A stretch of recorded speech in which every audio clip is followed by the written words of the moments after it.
शमशेरबहादुर खत्रीको चाहिँ त्यसै काटेर हत्या गरियो। हाम्रा बुवालाई अलि परको नि कुती खोला भन्ने ठाउँमा ठुलो ढुङ्गो लगेर चापेर अर्कन्दिन ओहो, थिचेर मारेको, थिचेर मारे, विवश हत्या गरेको छन् है यहाँलाई।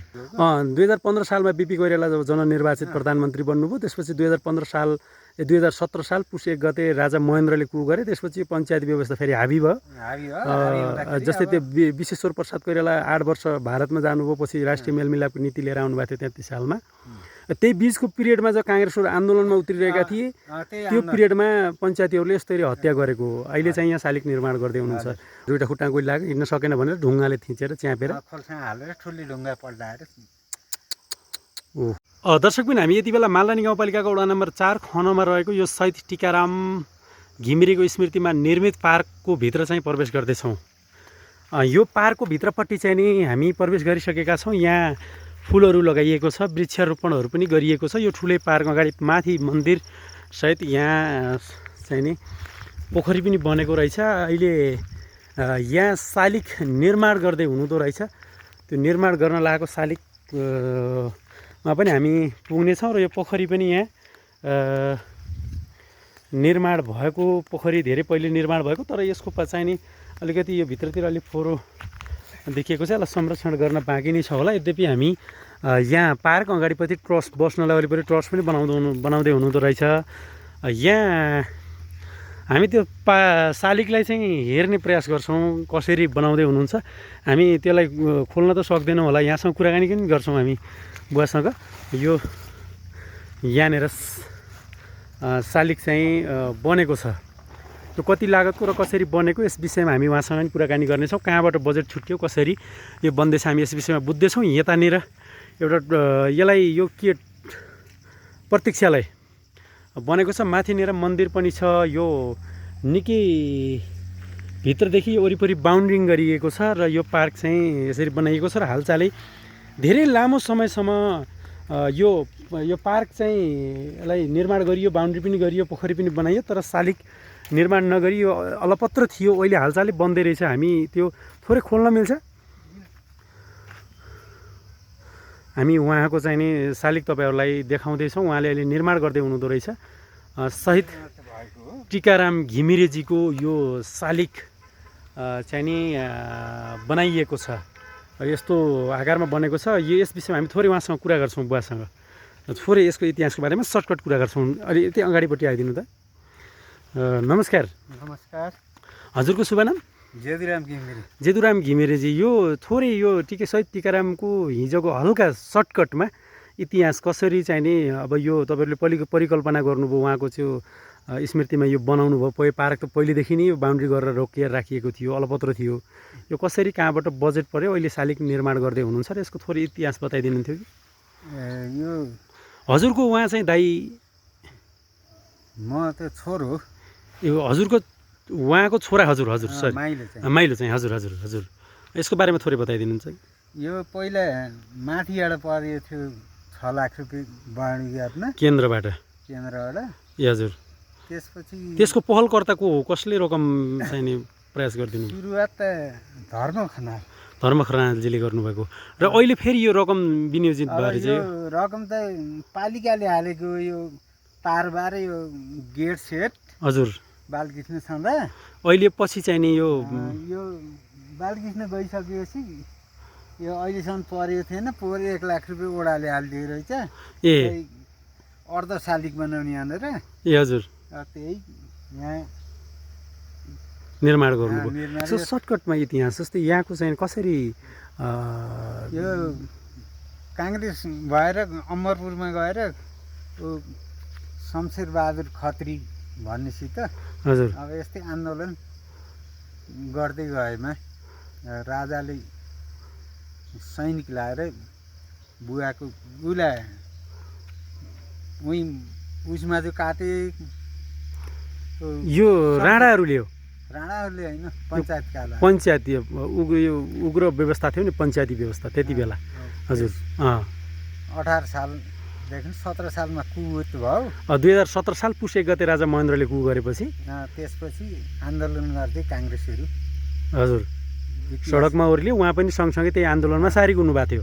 यहाँबाट अमरपुर पुग्नु भएको थियो। गुल्मीको अमरपुर। अमरपुरमा मृत्यु भएको। ए उहाँलाई शमशेरबहादुरलाई अघिल्लो दिन राङदल चौरभन्दा माथि अमरपुर छ नि गुल्मीको, त्यहीँ सिमलटारीभन्दा माथि। सिमलटारी। हजुर हजुर हजुर।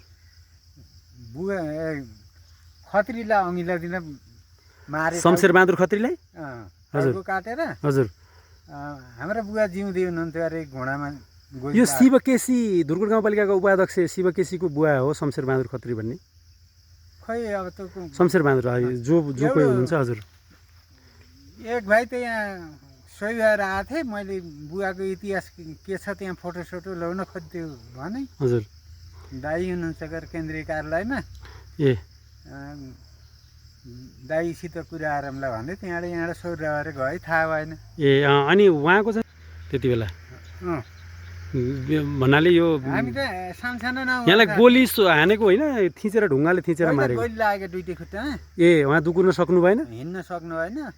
मलाई बोकेर ल्याइ भनेका हुन् कि के भनेका हुन्, अब त्यहाँबाट गोली हानेर मारेका कडा थिए। ए भन्छन्कर। ए हजुर। हामी त 9 वर्षका। ए हजुर हजुर। अनि त्यसपछि उहाँ त्यो दुईटा खुट्टामा गोली लगाइसकेपछि लत्रिँदै पर पुग्नुभयो? होइन, त्यही आर्मीहरूले लिएर गए। ए अनि अलि परपट्टि लगेर अर्कन दिन लिएर गए। त्यही गोली लागेको अवस्थामा? अर्कन दिन रातभरि त्यहीँ राखेँ। हजुर। जहाँ शमशेरबहादुरलाई काटेका हुन् त्यही ठाउँमा बसेँ। हजुर। अर्कन दिनले लिएर गएका हुन् अरे भन्ने सुनिन्छ के अब? सुनेको मात्रै। अनि त्यसपछि लिएर गएर त्यो ढुङ्गा मुनि थिचेको च्यापेको भन्ने कहिले गरेछन् त्यो? अर्कन दिन तिनै आर्मीहरूले नै गरेको? आर्मीहरूले तत्कालीन पञ्चायतीहरूले त्यस्तो गरे? आर्मीहरूले चाहिँ गरे। हजुर। त्यो जिउँदै लिएर आउने अन्य थियो अरे बुवालाई। ए उनीहरूले हिँडेन भनेर त्यसरी हिँड्न सकेन। हो त्यस्तो व्यवस्था थियो त्यो अवस्था, त्यो पञ्चायती व्यवस्था पहिला शाहवंशीय राणा शासन होइन? त्यसपछि अन्त्य भएपछि पञ्चायती व्यवस्था हो। काङ्ग्रेसको सरकार बनिसकेपछि त्यो कुवत गरेको। उहाँको चाहिँ सम्झनामा तपाईँ आफै खटिएर राख्नु भएको छ? अब यो उतै बनाउने भनेर आफै लगाएको छु। पैसा चाहिँ 1 लाखले चाहिँ त्यही शालिगको मात्रै भएछ। यसलाई अझ थप के गर्न पाए हुन्थ्यो भन्ने तपाईँले आफूलाई लागिरहेको छ? यसो रमाइलो यहाँ यसो पल्टन आउने बस्ने यसो पर्यटकीय स्थल। हजुर हजुर। यो वरिपरि बााउन्ड्री गरेको साँच्चीको पर्यटकीय स्थलको रूपमा पनि देख्न सकिन्छ यसलाई होइन? अलि यसको चाहिँ नि वरिपरिबाट बााउन्ड्री गरेर यो तपाईँको चाहिँ नि होइन, यहाँ यो भित्रतिर वृक्षारोपण यसलाई जे प्रवर्धन गरेको भए गरिदिन पाए राम्रै हुन्थ्यो भन्ने तपाईँलाई लागिरहेको छ? अहिले पालिकाबाट परेको वडा कार्यालयबाट परेको रकम हो, तपाईँ अनुरोध गर्नुभएको थियो कि वडाले यस्तै छुट्याइदिनु? आफै हालिदिनु भयो? बालकृष्ण चन्दनी हालिराखेका थिए। ए त्यहाँबाट उनले छोडेपछि रहेको थिएन, हालिदिएको थिएन पछि? पोहोर हालिदिए रहेछन्। त्यसपछिको रकम यही हो? बालकृष्ण आएपछिको। ए के भन्न चाहनुहुन्छ अन्तिममा? उहाँको सम्झनामा स्वर्गीय टिकाराम घिमिरेको जो आत्मा छ, उहाँको आत्माले चाहिँ नि उहाँप्रति उत्तर सम्मानसहित श्रद्धासुमन व्यक्त गर्न चाहन्छौँ होइन? आत्माले स्वर्गमा बास पाओस् त्यो कामना गर्न चाहन्छौँ। अन्तिममा के भन्न चाहनुहुन्छ हजुर? अन्तिममा त यो इतिहासमा चाहिँ हाम्रो खनमा यो पहिलो शहीद हो। हजुर। शहीदको एकदम सम्मान गर्नुपर्छ। हजुर। हामी त छोरा भयौँ, हामी पनि 9 वर्ष। यो परिवारको मात्र दायित्व होइन, सिङ्गो समाजको दायित्व हो। उहाँले यो व्यवस्था ल्याउनको लागि, यो लोकतान्त्रिक गणतन्त्र यो व्यवस्थामा आज हामी यसरी बोलिरहेका छौँ।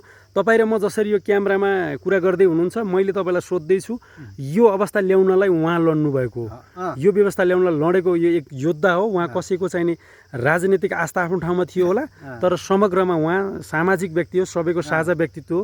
यसको प्रवर्धनको लागि सम्बन्धित सबै सरकारवालाहरूको ध्यान आकर्षण होस्, त्यही भन्न चाहन्छु। समय र संवादको लागि यहाँलाई धेरै धेरै धन्यवाद। दर्शक महानुभावहरू, हामीहरू चाहिँ नि यो स्थानमा आयौँ र यो वरिपरिबाट बााउन्ड्री बनेको रहेछ। यो साँच्चीकै पर्यटकीय स्थलको रूपमा जस्तै देख्न पनि सकिन्छ। यो स्थानलाई यो पोखरी बनेको रहेछ, यसमा वरिपरि रेलिङको पनि आवश्यकता छ र यहाँ बोट बिरुवाहरू लगाउने र भित्र चाहिँ यसको साँच्चीकै यहाँ विभिन्न कार्यक्रमहरू पनि हुने गरेको हामीले देख्न पाइन्छ।